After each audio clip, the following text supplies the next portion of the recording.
2006 to 2010 Dodge Charger oxygen sensor replacement, otherwise known as the O2 sensor. What's up, everybody?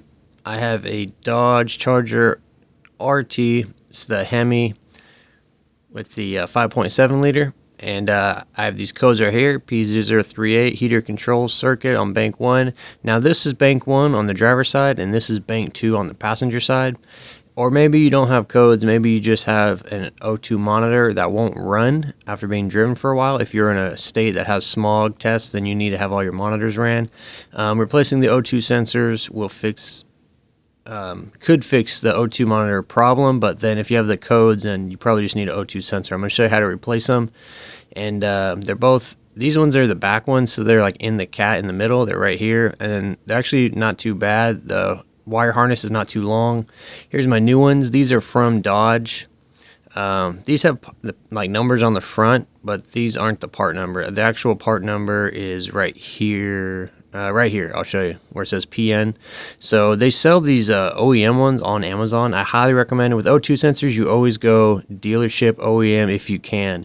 I'll link some aftermarket ones as well, but I highly recommend going using the Dodge ones.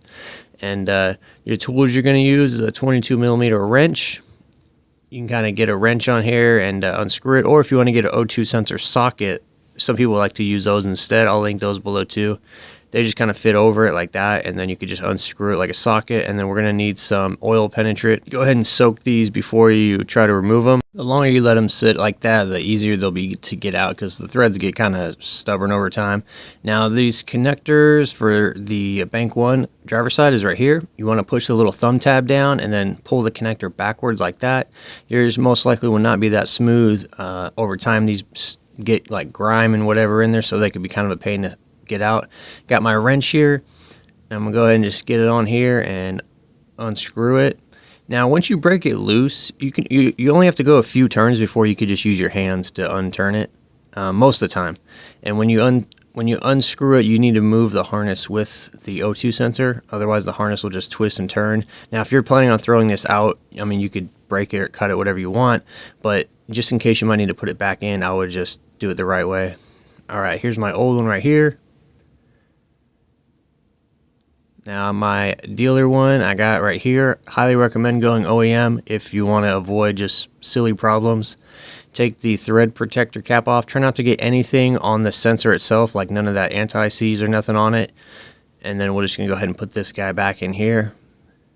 When you thread this in, you need to rotate the harness with the sensor, because otherwise the wires will get tangled and they could rip. And then you'll be having to do this all over again. So just kind of rotate it like I'm doing here. It's kind of annoying, but you don't want to risk breaking your sensor. The wires aren't that strong or tough. So once you get it in, before we plug it in, let's cinch it down like this. This doesn't have to be mega tight. I would just go like snug plus a quarter turn. It really doesn't need to be that tight.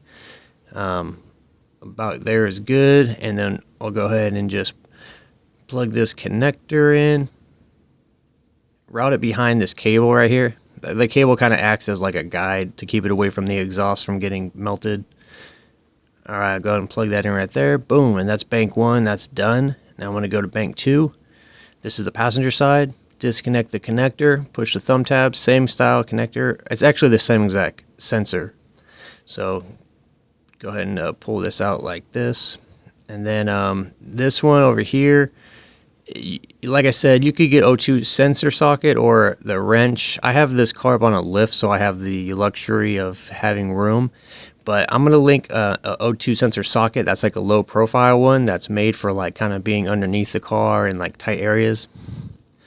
Alright, so get this out. Now when this one was coming out, it was actually kind of rough threads. Like it felt like it was cross-threaded a bit. So I'm going to go ahead and clean the threads with an O2 sensor thread cleaner. This is just, you just run this down the hole, and then I'm going to get some penetrant on it. I'm going to run it down the hole and just going up and down to clean those threads out. Like this. Just go ahead and get it on, and then it has like a spot for a wrench where you could kind of, finish taking it all the way in. Usually threads aren't really that messed up. I don't use this too often, but for some reason this one was, I didn't like how it felt. Maybe they were rusty or whatever. But I went ahead and used this a bunch. It's cleaned up, so I could easily unscrew this, so that means the threads are ready to go. All right. I'll link this below as well with all the other tools I've used. So we'll go ahead and get this O2 sensor socket in here. Remember to rotate the harness with the sensor.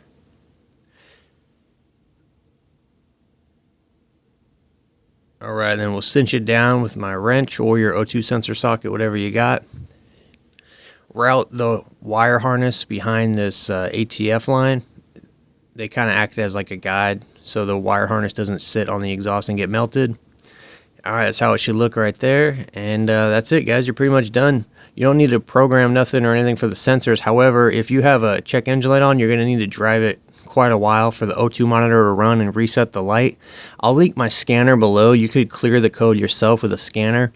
But if you just drive probably like 20 cold starts and warm-ups, the light will eventually go out on its own, or the O2 monitor will run if you drive it for a while. It'll probably be like 200 miles at least to run the O2 monitor. You have to drive it on the freeway and cold starts and all that stuff. But my O2 sensor monitor ran. I had no codes, so I was good to go. That's all the information I got for you. The rest of the video is just some products and other stuff I got going on. Totally up to you if you want to stick around.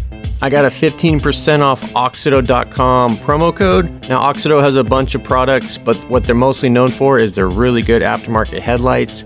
So if you got an older car, 80s, 90s, 2000s, even a newer car, if it has a bulb, they probably got an upgraded bulb for you. You may have seen aftermarket LED headlights on Amazon, but the thing, I'm not going to say any names, but the thing is, they have a lot of issues. Sometimes they start to flicker after a few months, or they get hot and the LED burns off. These are available on Amazon. You can get them there. However, if you go to the website and use the promo code Guillermo Auto, you can get 15% off. It's really easy. All you got to do is go to the website on your phone or your computer and then put in what kind of car you have, what year, make and model, you know, that stuff, and then it'll display to you all the available lights for your vehicle. You can get headlights, tail lights, interior lights. Highly recommend getting some good interior lights. You'll be surprised how bright it is. So just type Guillermo Auto in at the checkout and you'll get 15% off.